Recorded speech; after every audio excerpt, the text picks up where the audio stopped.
November 13, 2021 was the last time I had caffeine in any way, shape, or form. That was not my first attempt at cutting out caffeine though. You should just ask my hubby how many times I've tried to quit and failed. I failed so often that I literally cannot even tell you how many times it was.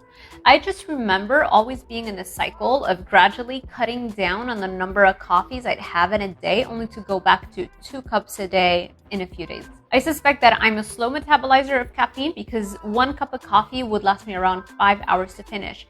So for me, 2 cups of coffee was a lot for my frame. The longest I had ever been able to stop caffeine was 30 days.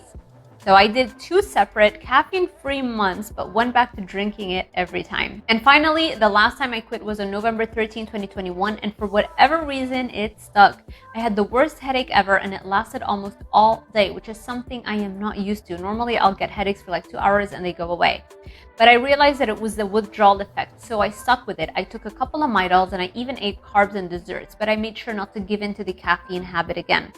And that was it. I think it gets so much easier to stop drinking coffee after a month had passed. And I had a very good reason for it too. So I suspected that getting frequent headaches was the result of my caffeine addiction, and I was right. Because as of that day, I have not had headaches at all. Maybe like half of a headache, like as if it's gonna start, but it doesn't really take on. So I'm hoping this video inspires you to try one more time. I can't really explain what made it stick this last time around. It just happened, and now it's not even an option to go back and drink coffee. I love that it's been 14 months and I would never want to reset the countdown and break that streak.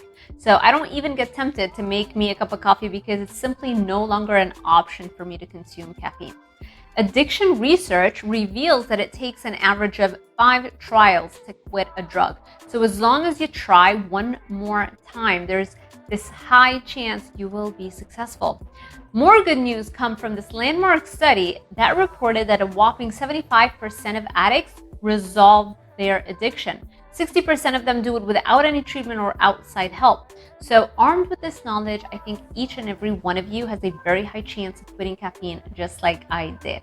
I hope this video inspired you in this new year, and if it did, make sure you give this video a thumbs up. It really helps out my channel. Also, don't forget to subscribe and hit that little notification bell icon so YouTube alerts you every time I post a new video. Thank you so much for watching, and I wish you the happiest and healthiest new year, and I will see you in the next one.